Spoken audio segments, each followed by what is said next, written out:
fusillade du vendredi soir. Ouais, pas mal, hein. Cool tout ça, là. Ouais. Oh, vous êtes là. Je vous avais pas vu. Eh, dis donc, faut faire quelque chose pour cette vilaine peau, hein. Bon, j'étais en train de lire Cyberpunk. Oh, c'est dingue. Ça vient de sortir. Le futur, hein, 2020. Ouais. C'est pas demain, hein. Oh là là, extraordinaire. Très en avance sur son temps, hein. Une technologie de pointe, hein. Bah, forcément, c'est l'avenir. Rendez-vous compte, on a même des téléphones cellulaires. Regardez-moi ça. C'est fou, hein. Téléphone cellulaire. Un truc, bah, c'est comme un téléphone, vous voyez, qu'on a tous à la maison, hein, sauf que là, il n'y a pas de fil. Hein, et on peut téléphoner où on veut. Dingue.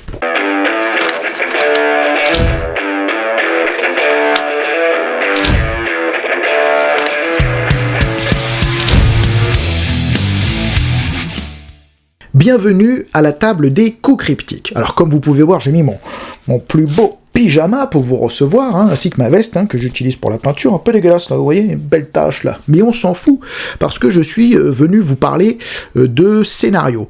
Alors pas le scénario au sens écriture, etc., mais plutôt dans sa forme, le scénario tel qu'il nous est présenté, et les difficultés que je trouve cela pose pour tout simplement le mettre en action, enfin les mettre en action. Vous allez comprendre où je veux en venir.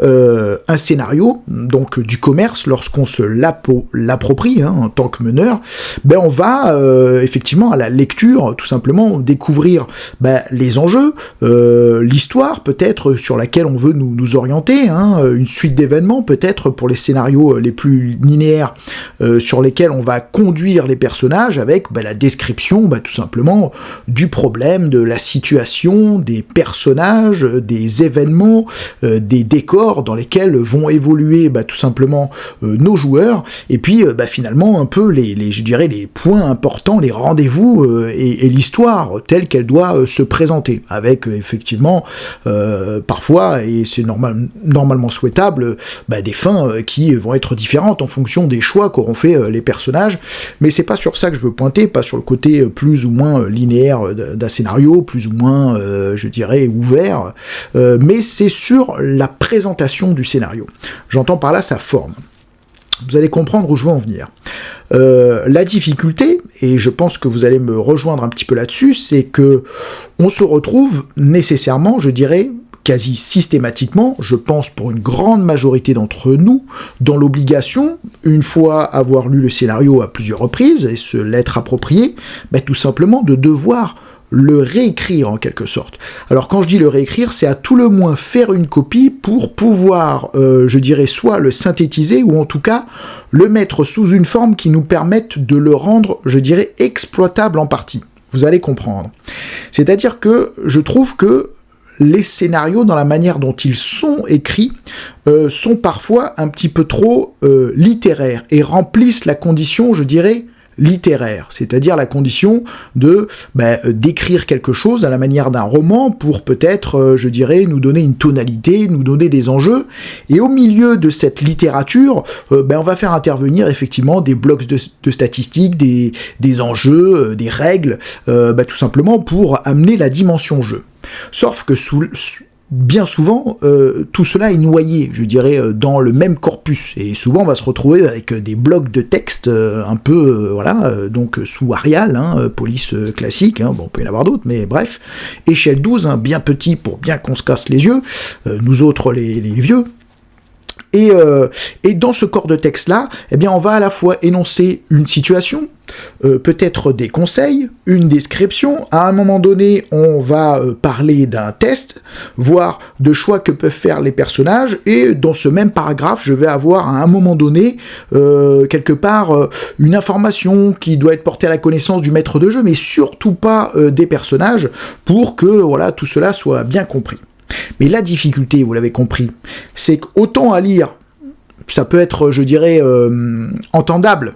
Entendable, c'est délicat à dire, puisqu'on le lit, mais bon, vous avez compris l'idée, en tout cas compréhensible, même si je trouve que c'est pas la meilleure manière de présenter, mais quand on est en jeu, et c'est ça qu'oublient nombre de scénarios du commerce, c'est que, au-delà du support à lire, ils doivent être un support à jouer, et c'est là que le bât blesse. C'est pour ça qu'on se retrouve la plupart du temps à faire des copies, et à surligner avec des marqueurs, des stabilos, les passages importants, ou à tout simplement, pourquoi pas, réécrire l'intégralité du truc pour aboutir d'un pavé de 20, 30, 40 pages à 2, 3 copies doubles recto verso qui nous permettent de rendre ce scénario exploitable. Le problème, c'est pourquoi nous sommes obligés de passer de cela à cela. Peut-être parce que à la présentation, on nous donne pas les éléments qu'il faut, ou en tout cas, on nous les présente pas tels qu'il faudrait. Est-ce qu'il serait pas plus intelligent selon moi ? Et certains scénarios, je dirais, optent pour cette forme-là, mais ils sont encore, à mon goût, trop rares. Très rare. Plutôt que, je dirais, dans un même bloc de texte, nous parler à la fois de description, nous citer des PNJ, des mécanismes de jeu, et nous dire que si les personnages font tel choix, eh ben, il se passe telle chose, et puis tiens, glisser au milieu de tout ça un truc qu'il ne faut surtout pas lire aux personnages, mais qui doit rester à votre discrétion, parce que sinon, bah, ça casse tout. Ben, évidemment qu'à noyer tout ça dans le même paragraphe, lorsqu'on est en action de jeu, ben, qu'est-ce qu'on passe comme temps ? Ben, on passe notre temps, au lieu d'être dans la fluidité de la conversation, ben, le nez plongé dans notre scénario à chercher la bonne information. Et puis pour faire bien, ben, qu'est-ce qu'on va faire dans notre scénario ? On va vous écrire tout en noir. C'est malin ça, de vous écrire tout en noir pour que vous puissiez vous noyer. Et puis on va pas faire des sauts de ligne très intelligents, c'est-à-dire que, je dirais, dans un même bloc de texte, on va pas forcément sauter à la ligne quand on parle d'autre chose. Non, on va tout bien regrouper, bien tasser ensemble pour bien que vous soyez dans la merdasse quand vous êtes en train de masteriser. Excusez-moi, je m'emporte. Mais vous avez compris la difficulté. Alors que je pense qu'il serait, à mon avis, peut-être plus intéressant de s'éloigner de cette forme littéraire pour peut-être nous présenter un scénario en utilisant pourquoi pas des codes couleurs et de regrouper aussi par exemple les informations, je dirais, par le bloc qui nous intéresse. Pourquoi pas consacrer un bloc à la description, consacrer un autre au personnage, consacrer un autre peut-être au mécanisme de jeu, c'est-à-dire à ce que les personnages peuvent faire et aux règles que l'on va appliquer. Et pourquoi pas consacrer un autre petit bout, je dirais, aux informations que l'on veut rappeler au bon souvenir du maître de jeu, ou en tout cas qu'on veut qu'il ait en tête en tant que scénariste, parce que c'est très important qu'il n'oublie pas cet élément, du genre, attention, il ne faut pas que tel perso meure, parce que sinon ça vous flingue la fin de votre scénario, ce que je trouve un peu détestable, bref, parce que c'est un peu une pirouette finalement, mais bon, bref, vous avez compris l'idée. Donc, le problème, c'est que si on vous noie tout ça, ben, vous pouvez pas accéder à ces informations-là de manière lisible, et puis vous passez d'une page à l'autre, c'est très compliqué, ou alors vous vous retrouvez à tourner 4-5 pages pour aller à la fin et récupérer les caractéristiques du personnage qui va bien. Bref, c'est pas très heureux. Je pense que une bonne solution serait peut-être, alors, à tout le moins de regrouper donc ces informations, je dirais, par bloc, hein, donc des personnages d'un côté, des actions possibles de l'autre, des conseils OMJ ou des informations très importantes OMJ, et pourquoi pas d'ajouter de la couleur aussi dans ces textes. Qu'est-ce qui nous empêche finalement, alors si, peut-être un peu le pognon, hein, vous m'aurez compris, mais d'écrire, je dirais, un scénario en utilisant des codes couleurs. Ce serait tellement pratique, puisque le but, ne l'oubliez pas, c'est encore de passer d'un scénario que l'on lit à un scénario que l'on joue. Et encore une fois, beaucoup trop de scénarios sont des scénarios à lire plutôt qu'à jouer, dans leur forme en tout cas. Cela ne veut pas dire qu'ils ne sont pas intéressants, ils sont parfois très intéressants, mais ils demandent à être modifiés dans leur forme pour être exploitables en jeu. Donc, je pense que, par exemple, moi, une des solutions que j'utilise, c'est d'utiliser des codes couleurs. Par exemple, pour ma part, lorsque des passages, je dirais, peuvent être donnés à l'information des joueurs, notamment des passages descriptifs sur ce qu'ils peuvent découvrir d'un environnement, voire d'un personnage, eh bien, je vais les stabiloter en jaune. Ou en vert, je crois que j'utilise le vert, oui c'est ça, le vert. Feu vert, on peut y aller, on peut dire ces choses-là. Je vais stabiloter en rouge, pour ma part, les choses que je ne dois pas communiquer, mais que je dois avoir en tête, qui sont importantes. Je vais utiliser le orange, alors c'est ma nomenclature, hein, vous faites comme vous voulez, vous. Hein. Le orange pour tout ce qui est mécanisme de jeu, c'est-à-dire, tiens, si vous voulez faire escalader ce mur, c'est un jet d'escalade, telle difficulté, etc. Et je crois que j'utilise encore une autre couleur, je sais plus quoi, le bleu pour je sais plus quel autre asset particulier, mais bon, bref. Vous avez compris l'idée. À chaque couleur correspond, je dirais, un champ des éléments d'un scénario, parce qu'on retrouve un peu tout le temps les mêmes. Hein. Voilà. Et aussi, je stabilote en bleu, je crois, le nom des personnages qui interviennent dans la scène, le nom des PNJ. Tout ça, ça me permet, quand j'ai mon scénario sous les yeux, mon scénario du commerce, qui évidemment on le fait tous, hein, j'ai imprimé, parce qu'on va pas pourrir nos beaux bouquins, que j'ai imprimé et qu'ensuite je me suis tout simplement agrafé ou bref regroupé pour pouvoir être joué, eh bien je vais stabiloter sur ces éléments-là les mécaniques de jeu. Mais ce qui serait intéressant finalement, c'est qu'un scénario nous soit présenté dès le départ comme ça. Je vous prends un exemple. Souvent, on a dans pas mal de jeux de rôle des encarts descriptifs, d'accord, où on dit vous pouvez lire ce passage tel quel. Bon, pourquoi pas? Ça peut être même un gimmick de vos parties que d'avoir, quand on arrive dans un environnement, la progression d'une scène, d'avoir un petit texte narratif, compté. Ça peut même être une forme, je dirais une forme de langage de votre, de votre manière de maîtriser, en tout cas dans cette campagne-là. Ça peut lui donner une certaine couleur, pourquoi pas. Mais si vous n'avez pas cette volonté-là, finalement, le défaut de ce genre, de petit texte, c'est que vous allez avoir, par exemple, un descriptif du décor que vous venez de découvrir, alors qui va être très bien écrit, c'est très littéraire, il n'y a pas de souci, en général c'est étudié, pas toujours, des fois c'est pas forcément très heureux, mais franchement, la plupart du temps, on a affaire à des auteurs qui sont quand même assez doués et qui connaissent assez bien leur sauce pour nous pondre des textes intéressants. Et en tout cas assez bien écrit. Donc ça, effectivement, ça va être efficace. Par contre, il n'en demeure pas moins que l'on passe par l'interface de la lecture. Alors évidemment, ça perd un peu en immédiateté. Et puis il y a ce côté, si c'est écrit. Si c'est écrit, c'est que c'est gravé. Si c'est gravé, ça veut peut-être dire que tout ce que j'ai fait avant, finalement, ça aboutit à ça, et il n'y avait pas 50 chemins possibles. Même si c'est pas toujours le cas, mais vous avez compris le message inconscient que cela envoie. C'est-à-dire, vous avez fait ça avant, vous joueurs, vous avez fait ça, il n'empêche que quoi que ce soit vous ayez fait, à l'acte 2, paf, voilà ce que l'on lit, il n'y a rien d'autre. Ça ne personnalise pas trop l'histoire que vous êtes en train de raconter, en tout cas, ça fait un peu genre table rase de ce que vous avez pu faire comme action avant, puisque mon descriptif reste le même. Bon, même si les actions qu'ont pu faire les personnages avant ne vont pas altérer forcément la description, puisque le paysage peut ne pas être changé, de la ville qu'ils vont visiter dans ce nouvel acte, je suis bien d'accord, mais il n'empêche qu'il y a quand même cette petite trace-là, dans l'inconscient, il y a quand même ce petit message que ça envoie, vous voyez, qui est, à mon avis, pas terrible. Bref. Mais si on fait fi de cela, pourquoi pas? Encore faut-il, du coup, vous avez compris que la description n'aille pas trop dans le détail, en tout cas, de ce qu'ont vécu les personnages, parce que si dans la description est marqué les personnages arrivent fourbus, épuisés, couverts de contusions, ensanglantés à l'acte 2, et pénètrent dans le village de Patin-Couffin, alors que vos personnages ont trouvé un moyen très intelligent d'esquiver tous les combats et d'arriver frais comme des gardons à ce village-là, ça colle plus. Bon, soit. Mais la difficulté, c'est qu'on va avoir un bloc descriptif, et ensuite, paf, on passe au jeu. Ça vous permet pas d'aller puiser finalement dans la description des éléments pour, les défiler dans les interactions de jeu. Alors qu'il est plus intéressant, selon moi, d'avoir, plutôt qu'un texte écrit descriptif, quelques mots-clés. Quelques mots-clés sur le village, sur le décor, sur l'environnement, sur lesquels vous pouvez vous appuyer pour improviser une description.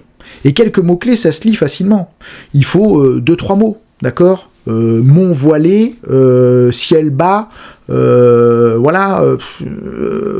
sol boueux, pluie torrentielle, quelques mots comme ça qui vous permettent en fait de vous appuyer pour tout simplement décrire la situation au personnage et puis ça aura un aspect beaucoup plus naturel. Et surtout, vous pourrez puiser dedans, c'est-à-dire que vous avez un champ lexical, vous avez quelques mots sur une description, et puis au fur et à mesure de l'évolution des personnages dans ce décor, vous piochez de temps en temps pour rajouter encore un petit peu de détails, vous voyez, à vos descriptions. Donc ça permet de rendre ça beaucoup plus vivant, et vos descriptions, de les faire intervenir non pas seulement dans le petit bloc d'introduction que vous êtes en train de lire, mais de matiner, je dirais, votre conversation avec les personnages de ces éléments de description.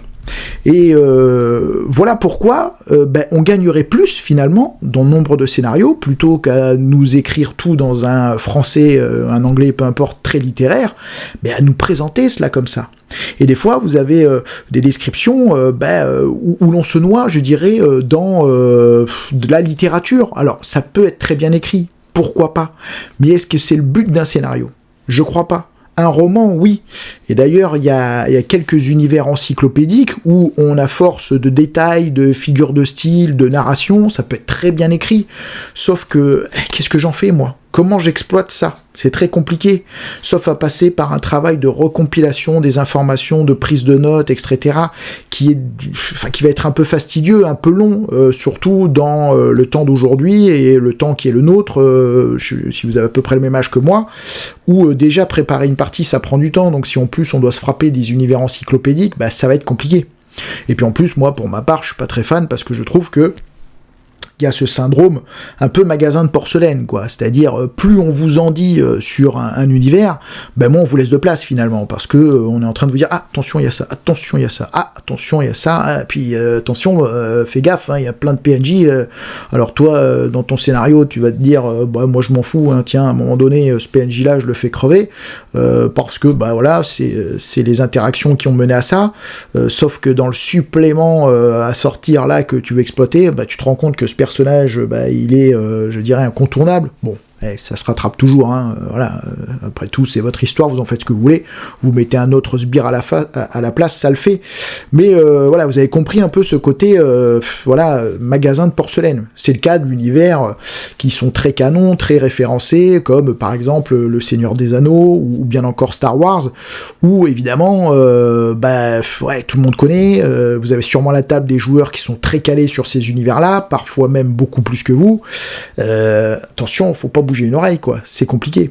Après, normalement, si vos personnages sont intelligents, ils vous laissent de la latitude là-dessus, et puis libre à vous aussi d'organiser vos trucs de telle manière à ce que vous soyez pas trop, coincé par des références ou des choses que vous ne pouvez pas bouger. Mais bon, vous avez compris. Trop d'écrit, finalement, ne nuit pas et n'apporte pas votre liberté, et puis surtout, ça ne permet pas, encore une fois, l'interaction.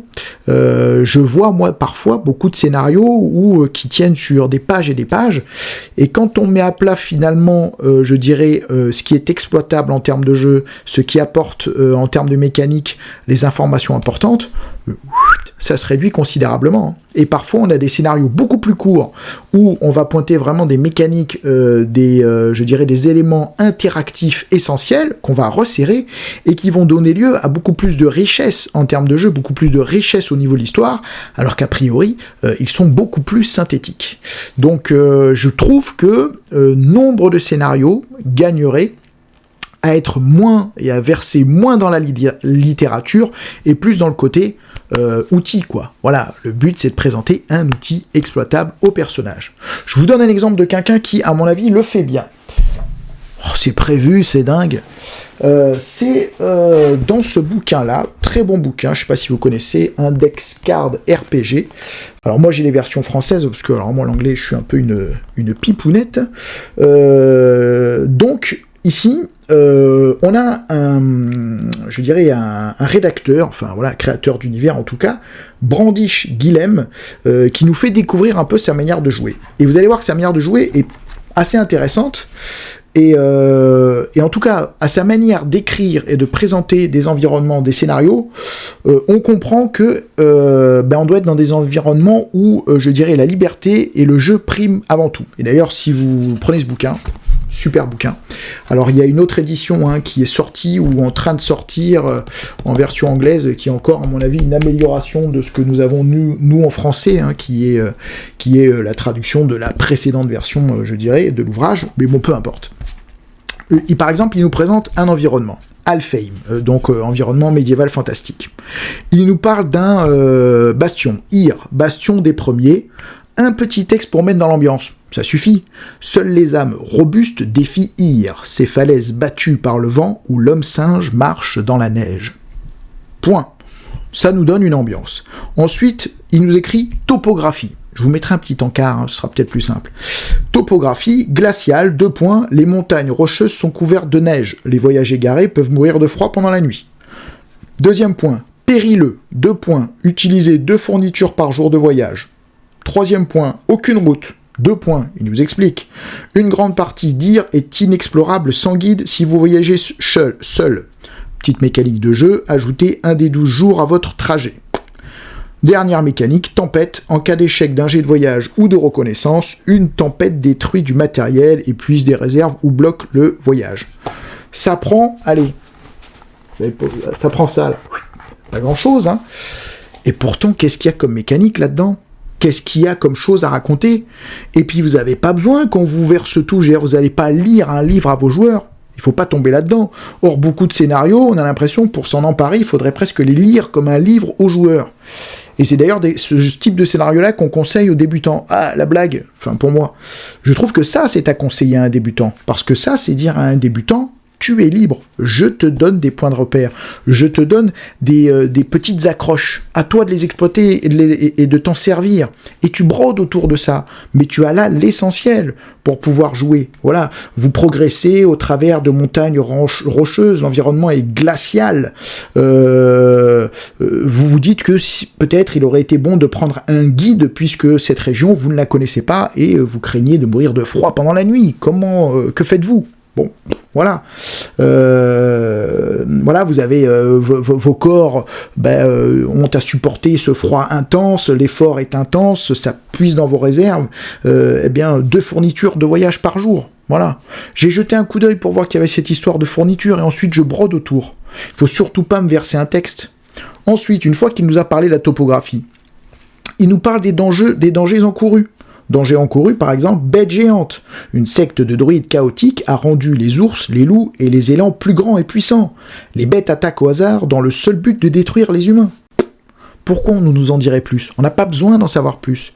Et puis ça nous suffit. Tiens, autre chose. Vent glacial. Lors de toute confrontation, le vent glacial rend tout léger dur. Voilà, petite mécanique de jeu.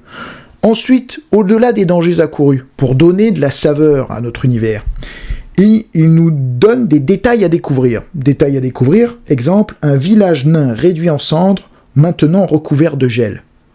Mais qu'est-ce que vous pouvez ? Mais vous pouvez passer une session de jeu là-dessus.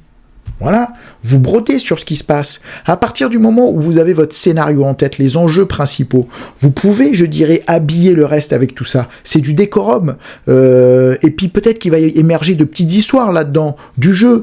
Et puis, nos stress, quel que soit ce que vous proposiez ou la direction dans laquelle vous la faites partir, vous avez un scénario. Les scénarios sont assez simples en fait, dans leur trame principale. Regardez même des films qui ont l'air assez compliqués et chargés. Prenez Le Seigneur des Anneaux. Voilà, c'est des heures et des heures de film. Le scénario est assez simple finalement, dans sa substantifique moelle. D'accord ? Porter l'anneau, Mordor, ok, vous connaissez tous le truc. Mais tout l'habillage qu'il y a autour, je dis pas que tout peut être improvisé avec ce niveau-là avec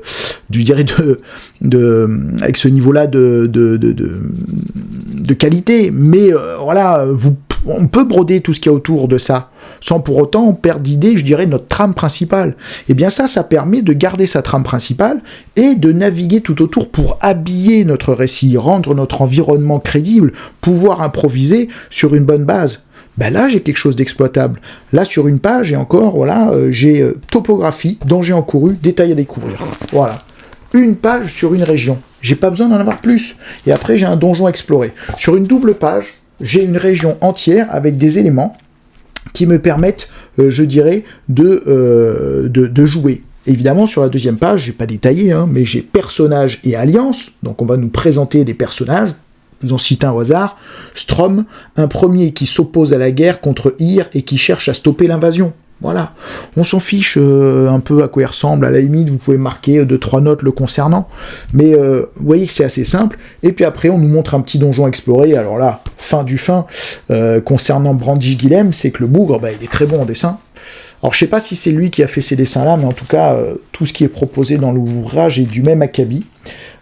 C'est des dessins très simples, enfin faussement simples si vous voulez. Mais je vous ferai, plutôt que de vous tenir le bouquin comme un con là, je vous ferai passer quelques petites images. Alors petite parenthèse, dessin très simple, mais presque, je dirais, naïf, un peu enfantin, mais ça l'est faussement en fait, parce que pour arriver à, je dirais, rendre compte de ce que l'on veut montrer, rendre des créatures, je dirais, tout à fait crédibles avec l'économie de traits comme il le fait lui, ben, en fait, ça suppose quand même, à mon avis, un talent assez prononcé à la base. Je veux dire, c'est pas donné à tout le monde, en quelques traits, d'arriver à, je dirais, montrer quelque chose. Tiens, je vous montre quelques-uns, hein. Le flingueur, par exemple. Vous voyez ce dessin du flingueur, là. Dessin assez simple, mais faussement simpliste, parce que pour arriver à, je dirais, avec juste du noir et du blanc, quelques traits comme ça, à suggérer un personnage avec ses proportions assez justes, cette pose, ce charisme, tout est très juste dans ses traits. Mais j'ai dérivé, dis donc, je parle dessin, ça n'a rien à voir. Bon, enfin bref. Donc le bougre, en plus, est assez doué pour les dessins, ce qui nous permet de donner lieu à de superbes décors, hein. Et si avec ça vous achetez pas Index Card RPG Mondes et Magie au sortir de cette vidéo, je ne comprends plus. Et il y a bien sûr le corset aussi, hein, il y a 2 bouquins, enfin bref, et des cartes, enfin si ça vous intéresse, allez voir, c'est intéressant. Mais voilà, vous avez compris, c'est plus intéressant d'aborder les scénarios comme ça, parce que voilà, si je prends, tiens ça, c'est Warhammer, des scénarios qui ont été écrits par Warhammer. Tiens, je vais vous lire un petit paragraphe, vous êtes toujours là, hein, c'est peut-être la partie un peu ennuyeuse de la vidéo, mais restez, vous allez voir, c'est bien. C'est bien, faut que je retrouve ça. C'était scénario. Alors bon, il nous présente plein de lieux, plein de machins, ok, le moulin, le bidule, les PNJ, voilà, ok, quand est-ce qu'on joue là-dedans? Ah, c'est là. Ah tiens, je vais vous montrer un petit peu. Ce que j'essaye de vous dire. Si j'arrive à retrouver la page, évidemment, c'est tellement bien préparé. Mais je vais y arriver, hein. Ça arrive quand je ne sais pas. Voyage jusqu'à Stromdorf. Vous allez voir, hein. Alors là, vous avez vu, déjà, c'est pas la même, hein, au niveau des présentations, c'est blocos. Voyage jusqu'à Stromdorf. Donc ce que je vais vous lire là est censé être ce que vous avez les yeux pour jouer. Vous allez comprendre. Vous pouvez détailler ou résumer le périple du groupe comme bon vous semble. Cette phrase ne sert à rien, nous sommes bien d'accord tous les deux. Tous les 3, tous les 1000, tous les... je sais pas combien vous êtes. Ceux qui vont par bateau peuvent croiser d'autres personnes sur le cours d'eau, voire subir des attaques de pirates. Ceux qui restent sur la terre ferme s'exposent éventuellement au danger de longues portions de route isolées entre les relais et les communautés. Quel danger, il détaille pas. Bon, on imagine un peu, mais il détaille pas. Alors que mon petit collègue, la Brandiche, là, lui, avec ses 2-3 petites pastilles, il me détaillait ce dont j'avais besoin. Là, j'ai un petit paragraphe qui me dit pas grand-chose. Il me dit juste que si je vais en bateau, je vais croiser des gens, et que si je passe par la route, attention, c'est dangereux. Bon. Le MJ peut animer le voyage par quelques descriptions évocatrices. Hein, sans blague, hein, c'est pas con ça. Phrase qui ne sert à rien, encore une fois. Insister sur la morosité de la traversée du Reykwold ou des champs fertiles des fermes qui ponctuent la campagne vallonnée. Là, il y a quelque chose d'intéressant. Mais ça vient derrière une phrase qui ne sert à rien, noyée dans mon paragraphe. N'eût-il pas été plus efficace de mettre une pastille avec morosité, petit mot-clé, avec champs fertiles de fermes ponctués, fertile, ferme, qu'est-ce qu'on peut dire là, ouais. Champ fertile de ferme ponctuant la campagne vallonnée. Donc on peut mettre campagne vallonnée en mot-clé par exemple, champ fertile, ferme, voilà, ça suffit quoi. N'oubliez pas les pics menaçants qui dominent l'horizon méridional, ni la muraille verte. Alors le n'oubliez pas, il sert à rien. Pareil, une petite pastille, pic menaçant à l'horizon, muraille verte de la forêt. Au nord, point barre. Je fais 3-4 pastilles, ça me suffit. Et ça, c'est exploitable en termes de jeu. Pas cette espèce de phrase à la con avec des « attention, le MJ peut faire ceci, le MJ peut faire cela hein ». Les conditions météorologiques donnent tout leur poids aux descriptions. Donc là, vous avez au milieu d'un truc qui doit être jouable un conseil. Mais sortez-moi ça, faites-en un paragraphe à part entière. Je dirais, vous faites un petit encart avant le scénario, vous dites conseil au MJ, quoi. Même si je pense que c'est pas trop la place d'un scénario, dans un scénario de conseil, bref, quoique. Bon, bref, mais là, ça n'a pas sa place, ok. Le voyage peut commencer sous un ciel éclatant, alors que le groupe se rapproche de Stromdorf. Les nuages s'accumulent et la pluie commence à tomber. Après quelques kilomètres de plus, le tonnerre se met à gronder, les éclairs se succèdent et les cieux libèrent une averse torrentielle. C'est pareil. Est-ce qu'on peut pas dire tout simplement que l'orage, je dirais, gagne en intensité au fur et à mesure qu'on s'approche de Stromdorf? C'est quand même plus simple. Et puis on se met des mots-clés. pluie commence à tomber, tonnerre gronde, éclairs qui se succèdent, averses torrentielles, voilà. Le sol se transforme en bourbier et la rivière menace de déborder. Voilà, ça c'est une phrase intéressante, c'est court, c'est synthétique. Voilà, sol transformé en bourbier, rivière qui menace de déborder. Là, j'ai du truc exploitable. Mais le MJ peut faire ceci, voilà. Le problème, c'est que j'ai mes informations essentielles, voilà, mais qui sont noyées là-dedans. Illisible, c'est pas en couleur, c'est pas, voilà. Et encore, même Brandish, hein, il fait mieux, parce qu'il met des pastilles, mais si en plus il mettait de la couleur, bon, ce serait bien. Alors, pourquoi on met pas de la couleur ?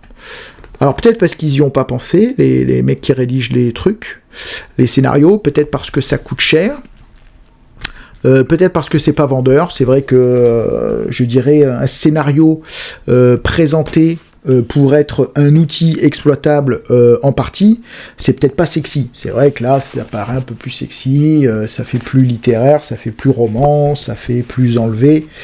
Ouais, mais c'est pas jouable, quoi. Enfin, c'est pas jouable. En la forme, c'est pas jouable. Et voilà, et puis je vous en passe, c'est les meilleurs, mais voilà, par exemple, là, si on parle de Stromdorf, vous voyez, tout ça, là, tout ça. Le problème, c'est que tout ça, là-dedans, je suis un peu énervé. Il y a des informations qui sont à destination des joueurs, il y a des informations qui ne peuvent pas être communiquées aux joueurs que vous devez garder secrètes, il y a des informations qui situent Stromdorf historiquement, il y a... Mais tout ça est noyé dans le même... voilà, et comment je fais, moi, pour trouver là-dedans ce qui est ce que je peux dire à mes joueurs, etc. N'eût-il pas été plus intéressant de faire des petites pastilles avec des mots-clés, hein ? Bon, vous avez compris où je veux en venir. Et voilà, et vous retrouvez avec, pour jouer un scénario, un truc comme ça, vous voyez. Alors là, vous voyez, par exemple, pour ce scénario-là, je vous le dis, hein, parce que je l'ai un peu lu, donc le chapitre 1, Stromdorf, qui était un scénario de la tempête en approche, l'édition Warhammer qui a cartonné, suivez mon regard, par cartonné du tout, et ben voilà, bref, ben voilà, alors là, j'ai tout ça. Ah, d'accord, j'en ai des kilos, voilà, les terres environnantes, tout ça, c'est super, donc j'ai en même temps un peu d'encyclopédique au milieu de mon scénario, ce qui aide vachement à être fluide, voilà, donc je vais m'imprimer tout ça, et puis les PNJ, enfin, vous voyez, on parle d'un PNJ, regardez, j'ai tout ça sur un PNJ, alors de là jusque là, vous voyez mon doigt là, hein, puis j'ai pas des gros doigts, hein, j'ai un peu de peinture, là, vous voyez, donc tout ça, c'est un PNJ qui est un allié potentiel, hein, où on va me noyer pareil un peu, hein, son passé, son présent, ce qu'il veut pas, tout ça, mais noyer dans la masse, hein, avec attention, si les PNJ font ça, ils peuvent faire ça, si à un moment donné du scénario, enfin bref, voilà, donc le truc inexploitable au possible, en l'état. Et le plus rigolo, c'est qu'une fois que vous avez tout ça, il y a marqué en haut là de Franz Bieber, hein, il doit aimer la bière avec un nom pareil. Profil complet à la page 70. C'est-à-dire que là, écoutez-moi bien les amis, là j'ai pas tout ce qu'il faut. Il faut que j'aille en page 70 pour avoir le reste des infos qu'il me faut. Il faut que je passe tout ça. Voilà, tout ça, je vais aller à la page 70. Alors vous allez me dire, oui, t'es un peu un salopard, table coup cryptique, parce que en fait, oui, les profils d'adversaires sont là. Ouais, je suis d'accord, mais voilà, regardez, Franz Bieber, tout ce qu'on me dit sur lui, là, on m'en rajoute encore un peu des kilos. Là, bref, vous avez compris, c'est dur. Voilà. Bon, j'espère que cette vidéo, vous l'aurez trouvée intéressante. Je suis un peu parti en sucé tout net, hein, mais bon, vous avez compris le fond de ma pensée. Voilà, j'aimerais qu'on ait plus de scénarios à jouer que de scénarios à lire. Ça n'empêche rien, je pense qu'on peut raconter la même chose, mais c'est juste dans sa forme. Et si on veut garder un peu de littérature, je pense qu'on peut faire des encarts, je dirais, à côté du scénario, où on va, ben voilà, si on a un auteur qui a envie de faire de la figure de style, et c'est très bien, il en faut. Moi, je suis pas pour voilà, on va supprimer toutes les phrases, voilà, parce que ça donne le ton, ça donne une atmosphère, mais on peut le faire dans des petits passages, dans un petit texte, vous voyez, des petites descriptions, dans des encarts, pour donner le ton. Allez, je suis d'accord, mais ça suffit. Ça sert à rien de nous sortir des pavés comme ça, parce que c'est inexploitable en jeu, et puis on va pas se mettre à lire des pavés comme ça, voilà, et alors, quand en plus, dans un même pavé, vous l'avez compris, je tourne un peu en rond, hein, mais vous avez compris l'idée, on va retrouver du descriptif, du PNJ, des trucs à dire, des trucs à pas dire, des trucs qui parlent de l'historique de la région, et des trucs qui disent si on fait choix, pensez à ça, si on fait choix B, pensez à ça, et puis des conseils, tout ça dans un paragraphe comme ça. Je vous souhaite bien du courage pour mettre ça en jeu Voilà, donc je pense qu'on va encore pendant longtemps prendre nos scénarios et stabiloter, copier, réécrire, etc. Ce qu'on ferait nécessairement, même s'il changeait un peu la forme. Mais en tout cas un peu moins. Et heureusement que des gens comme Brandish, je fais beaucoup de pub à Brandish, mais je pense que c'est pas le seul, mais notamment notre ami Brandish Guilhem, lui, je pense, a compris beaucoup de choses dans la manière de concevoir des scénarios. Je pense qu'on a des choses à apprendre de ce garçon ou fille, je sais pas, bon, garçon, Brandish. Bon, et bien sur ce, je vous souhaite une belle continuation, et puis j'espère bientôt vous retrouver dans une autre vidéo, où on parlera évidemment de jeux de rôle, peut-être actual play, peut-être critique, peut-être biais d'humeur, peu importe, on verra bien. En tout cas, je vous remercie de m'avoir suivi, à bientôt.